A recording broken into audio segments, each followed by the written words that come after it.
What is up, fellow vapors? Welcome back to the Man Cave Vapes. Here to talk to you guys tonight about safety of e-cigs compared to tobacco products, so on and so forth. It's a little bit more in depth on that. Also, I got to remind you guys, what you're going to see here is my opinions only. I'm not a paid subscriber by any company by any means necessary. Just my raw, real opinion. It's what you're going to get here. So if you don't want my opinion, turn the video off. If you do want my opinion, stay here, hang out with me, have a vape, have a drink. Let's talk some business. So first of all, we're going to go with the safety of e-cigs compared to smoking cigarettes. I've got a lot of questions on this lately, and about ingredients, about toxins, about chemicals, about I've heard these are unsafe, I've heard this, I've heard that. I'm going to give you the basic rundown and let you know exactly what's going on. With e-cigs, you have 4 ingredients. 4.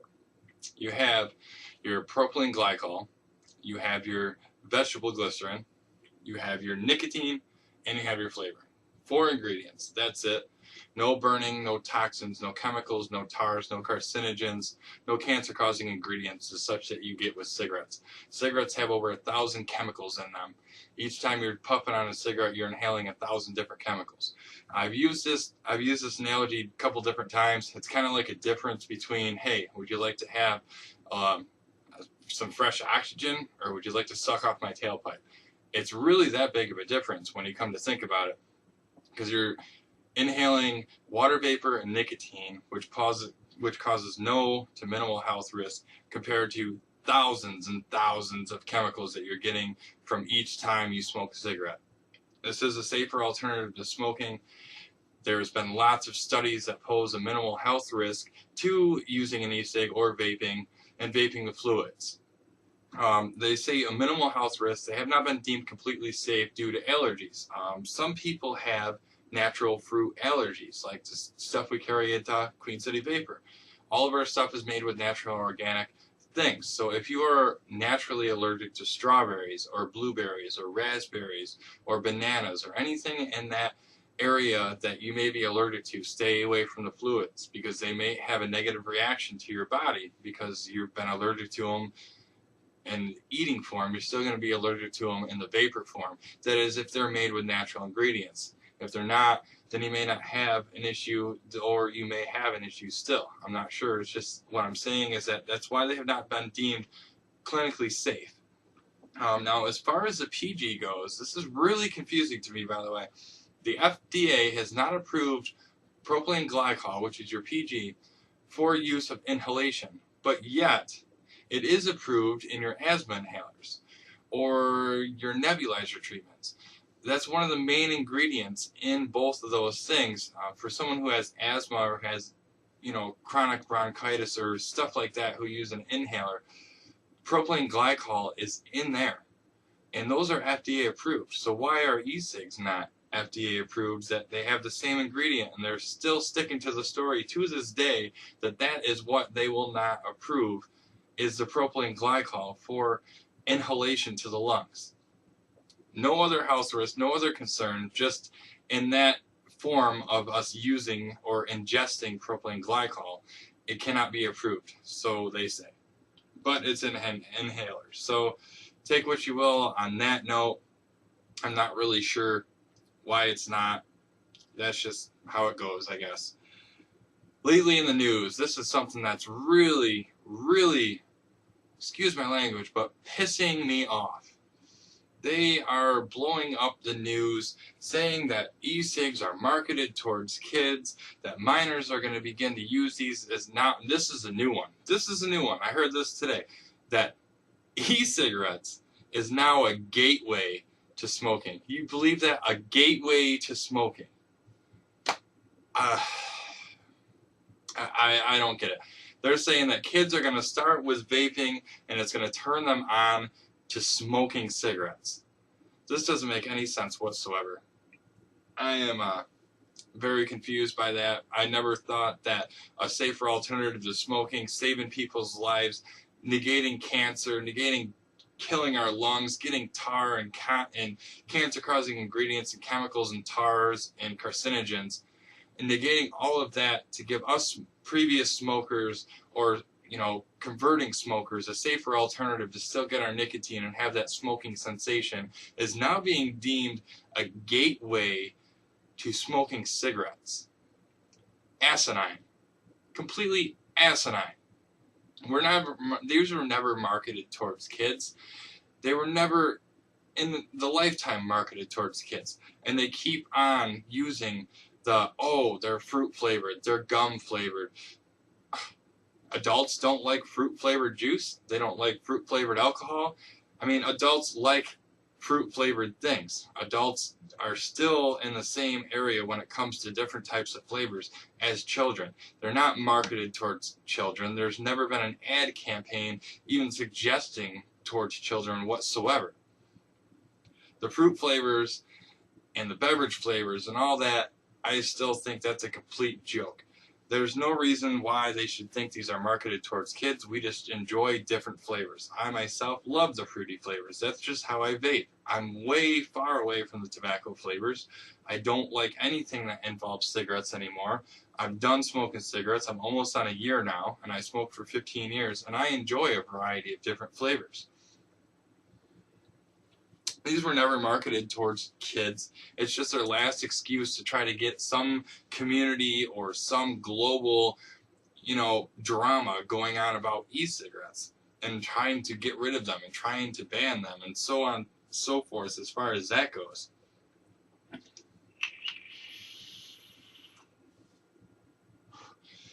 But being deemed the gateway to smoking is just a bunch of bullshit. I mean, excuse my language, I try not to swear in my videos, but this is something that really annoyed me and really made me upset and angry, that us as using a vapor as a safer alternative to smoking is now being deemed a gateway to smoking. Now, if I say, I have 2 kids as well, but if I say my kid turned 15, 16 years old is where I started smoking, and they started vaping instead, awesome. Not that I condone in any shape, way, or form that a person under 18 years of age starts to smoke or starts to vape. But we all know that it happens. There's no way around it. It's gonna happen. That's what these people need to understand. These are not marketed towards children, but if they want to smoke or they want to vape, it's gonna happen. There's nothing you're gonna do about it. They'll hide it. We've all done it. Us as a fellow smoker, I started at the age of 15. I've been there and done it. If my kid decides to start vaping instead of smoking, I wouldn't, in my honest opinion, I would much rather have him vaping than smoking. Plain and simple. He's not hurting himself. He's not going to get cancer, tar, carcinogens, so on and so forth. So that's my opinion on that.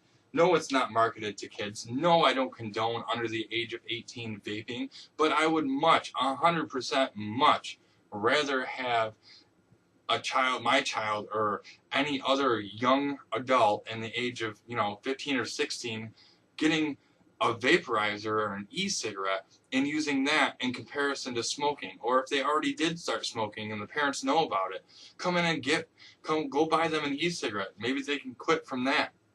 I mean, it's definitely a healthier alternative. Excuse me. And they would be much better off using them. Like I said, I don't condone that in any shape, way, or form, but it is healthier, and they're not smoking cigarettes. I mean, that's the point of e-cigarettes in general, is to not smoke cigarettes. The false marketing in the news that is going on saying that these are dangerous, nobody knows anything about them, that's crap. There's a lot of studies out there that we know plenty about them. They have not been deemed completely safe, but they have not been deemed harmless. There's been lots of studies done out there saying that they pose minimal health risk.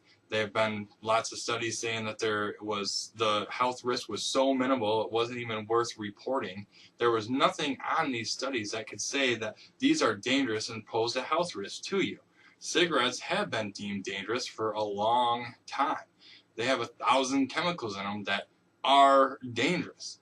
All this stuff about banning e-cigarettes, about getting rid of them, about doing this, doing that. Like I said before in my last video, if you want to ban something, ban real cigarettes. Get rid of real cigarettes. They're the ones killing people. They're the ones causing cancer. We get a safer alternative to smoking. The government's just pissed off because they can't get any money out of it. That's why the tobacco companies are now, like, you know, Lorillard bought Blue. Philip Morris is get their own e-cigarettes that are coming out soon. I'm kind of curious on how to see what that is. And Enjoys are sold in store now, which, by the way, are piles of junk. Don't believe their marketing on the internet and on their commercials and on their TV commercials. I got one the other day that cracked me up. They actually went as far as saying that if you're going to go with an e-cigarette, this is the best one you can have. Yeah, okay, because it looks like a cigarette, because it has a squishy filter, and it feels like you still have a cigarette. There's a lot better things out there, people. I mean, a basic CE4 starter kit with a 650 battery is better than an Enjoy King. They're not the best e-cigarettes out there that you can buy. That was funny. Anyways, back onto the safety of e-cigs and why they're better for you than cigarettes.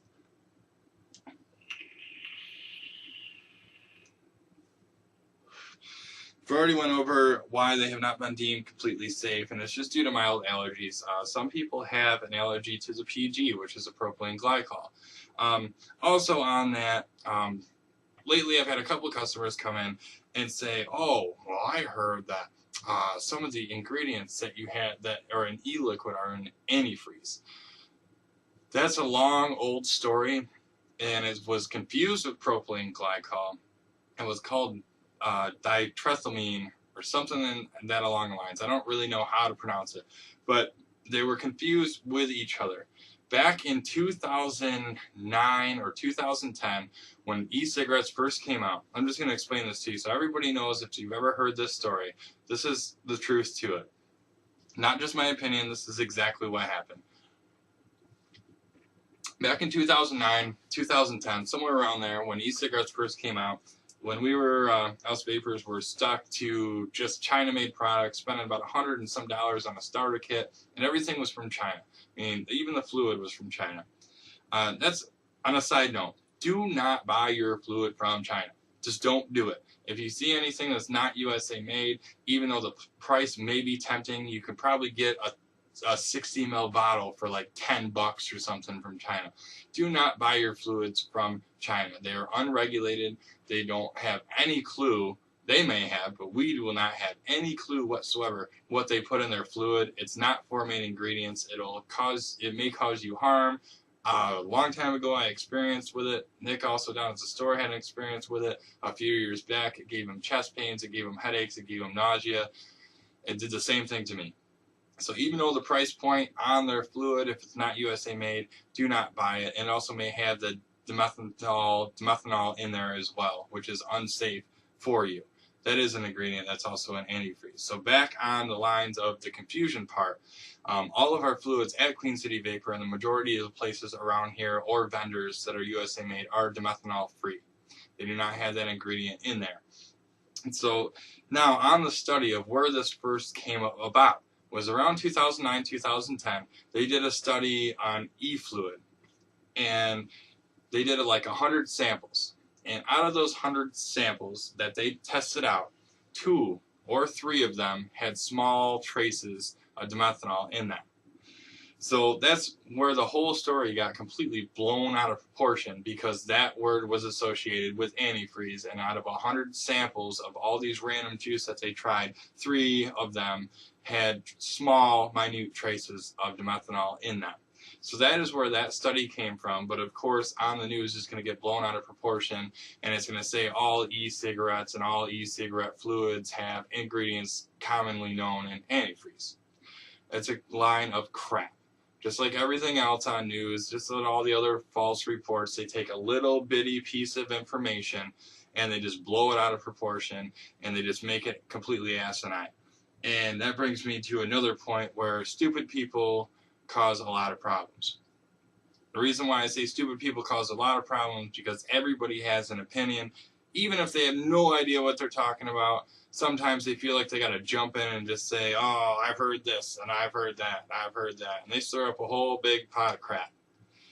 So, take with that what you will. But, some people agree with me, some people won't agree with me. Oh, too bad, so sad. But stupid people cause a lot of problems.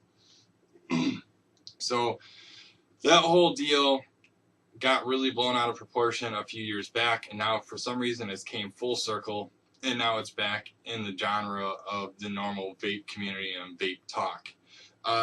Now, on the same note, propylene glycol may be found in some antifreeze, but listen to me very carefully.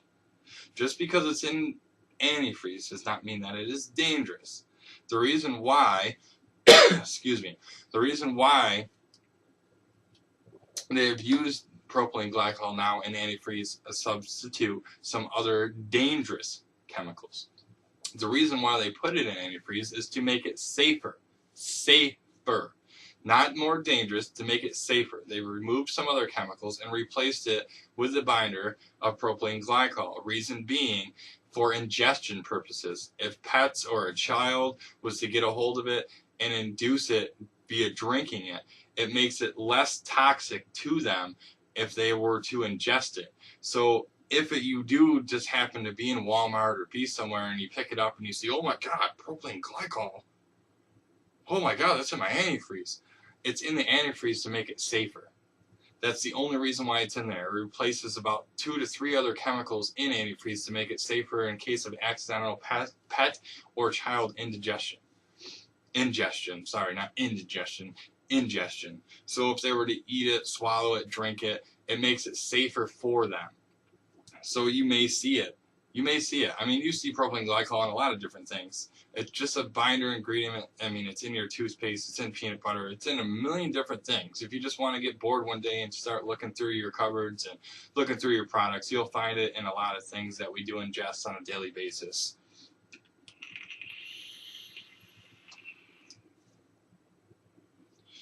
So, all in all, guys, on the whole safety versus e-cigarettes on cigarettes, no, they have not, in a nutshell, no, they have not been deemed completely safe, but I can tell you right now that they are 100% safer than smoking a cigarette.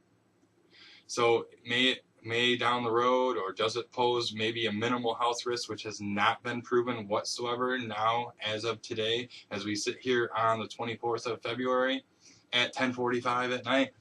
No, it has not. So take that with you, and just remember that all these studies have been done. They're in the background. They're not on the news. The things you're going to see on the news are the negative things that are going to be small little pieces of information blown up into these big proportions to try to get e-cigarettes banned or outlawed and so on and so forth. If you guys want, I've mentioned this many times in my video, go to CASAA.org, CASAA.org.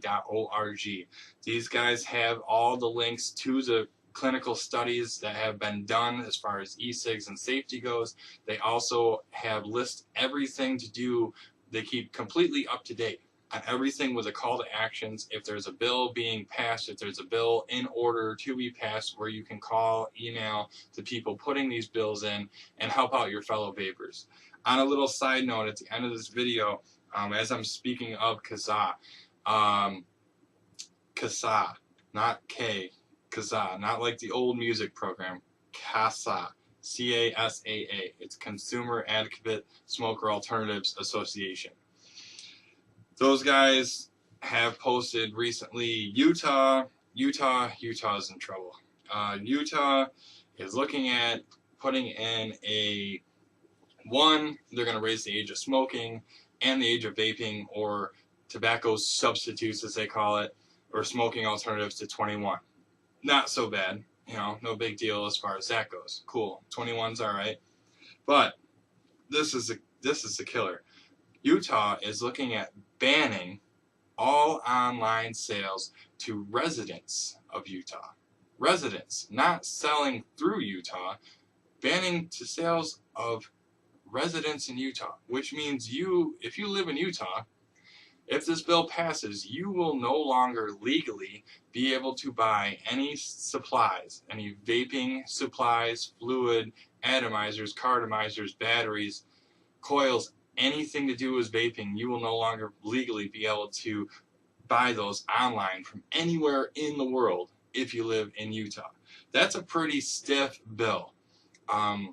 They said that they will be able to still buy at brick and mortar, but they've already went through this whole thing about a month ago, that somewhere buried in this book of laws or book of bills, that some people, due to zoning laws or certain law, had to close their shop. They either had to close their shop or move to a different location, even though vaping was not even nowhere near around when these bills were written, but they still somehow fall under that category. So Utah is having a hard time, and they could really use some fellow vapors' actions to call the number or email on there. And if you go to CASA, Utah has their segments over on the, I think, on the right-hand side of the page about what's going on in Utah right now. So they could definitely use some fellow vapors to call in and let them know what you think. Tell them why vaping should not be banned, why Utah vapors should not have the hassle of having to go to a brick and mortar and not being able to order online. So those guys could definitely use help. I mean, I know I'm here in New York, or my fellow followers may be here in New York, but I know that we're going to be on the list soon. We're going to be there, and we're going to be calling out for people to help us out and try to negate the bans that are going to be headed our way, as, you know, every other state's having issues. One more on the note for the ban and CASA call to actions is Wyoming. The state of Wyoming is doing some crazy stuff. The state of Wyoming wants to change the name of e-cigarettes. They don't want them to be called e-cigarettes anymore. They want them to be called a tobacco, a tobacco alternative? A tobacco supplement? Somewhere along those lines. They want to categorize vaping into tobacco and want to make it a tobacco alternative. Vaping is not a tobacco alternative. Vaping is a nicotine alternative. We are ingesting nicotine into our body similar fashion to smoking, but we are not using tobacco. We're not using any tobacco leaves. We're not using any tobacco stems. We're not burning anything. It's not a tobacco substitute. It's not a tobacco alternative. It's similar to gum or patches. It's just a different way, but it, you know, portrays the same way of smoking, so we get the same sensation. But anyway, so that's what they want to do. They want to put it in the tobacco category, which in turn they want to tax them. I thought New Jersey was crazy, was there 80%. These guys want to do 95% tax on e-cigarettes, products, and fluid, and also not label them as an e-cigarette or an electronic cigarette, label them as a tobacco substitute.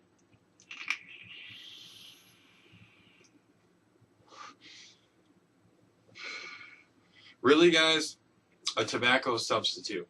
I have not used tobacco in almost a year. I've never put tobacco in this. This does not use tobacco in any shape, way, or form. Wyoming, you're stupid.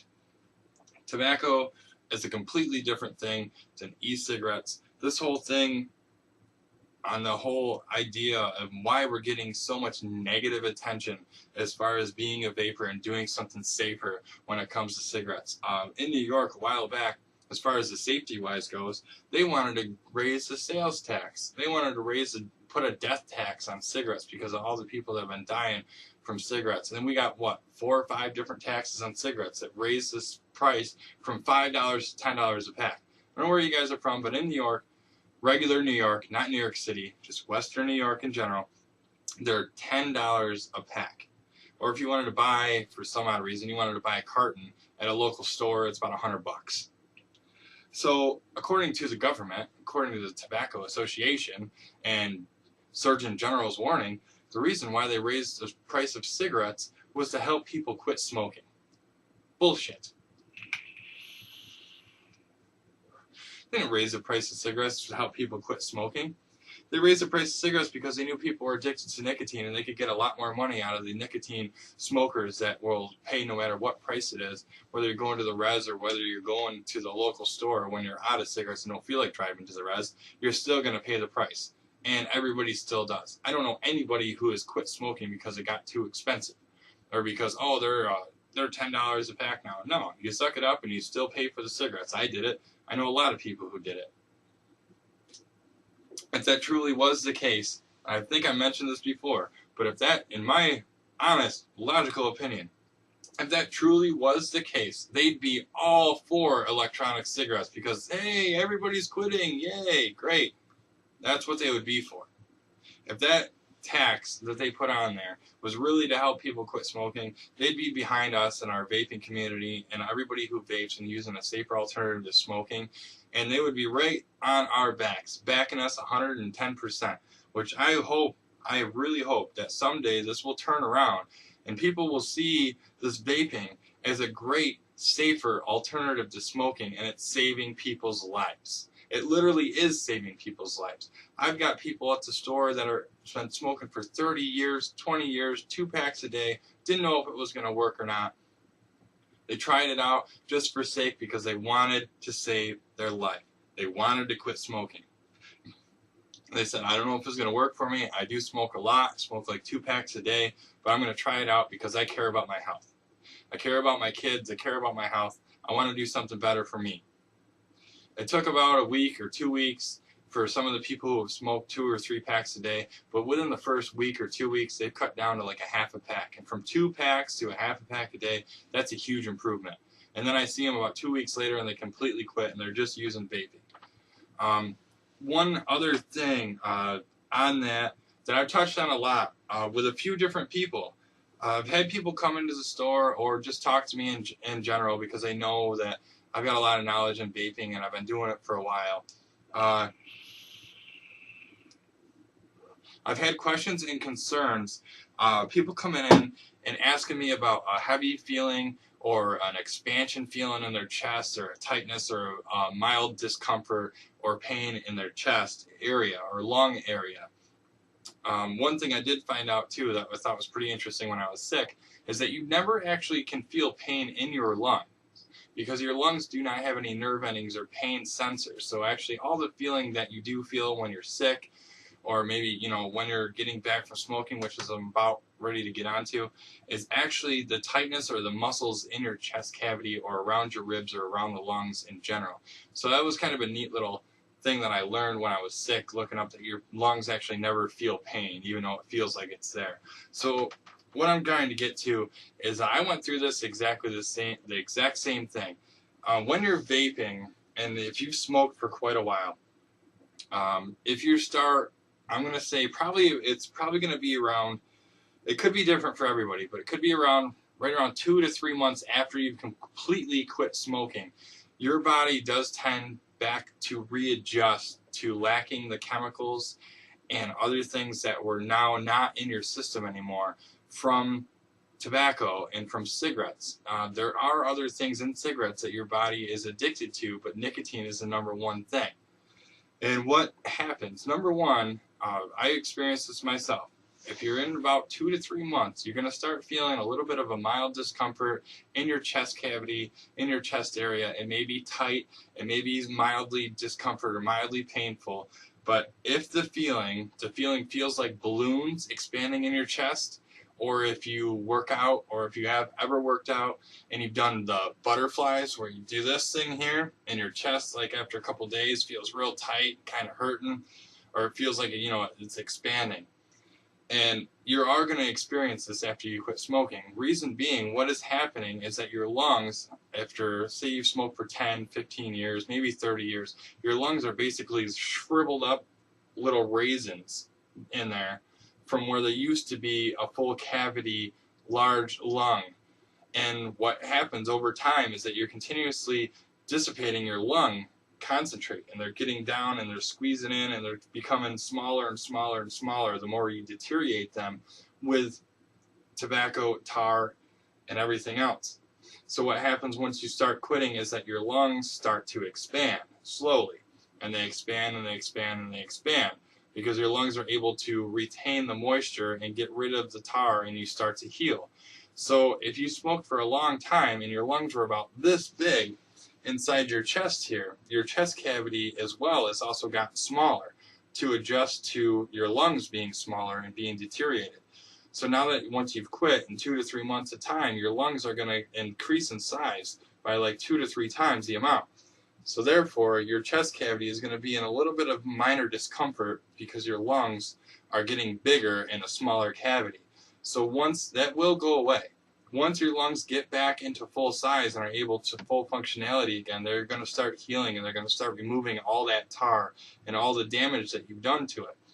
But they will expand in size. So if you are feeling that mild discomfort or you're feeling a little bit of tightness in your chest, 90% of the time it's from quitting smoking. It's not caused from the vapor. Because a lot of people have asked me, I was like, man, I've been doing this for a while and now all of a sudden it's really starting to bother my chest. I'm feeling this tightness or I'm feeling this expansion in my chest. And actually, believe it or not, it's a good thing. It's because your lungs are expanding, they're getting larger, they're feeling fresh, they're feeling alive. And it does cause a little bit of discomfort in your chest. You know, there are certain areas in that general vicinity. Not that I meant to like squeeze my boobs there, but in the chest area. So don't be alarmed if that happens. Now, on the same lines, if you are vaping and you vape different amount of fluid, and it hasn't been too long since you've started vaping, or if you're just trying out a new flavor, and you take a vape,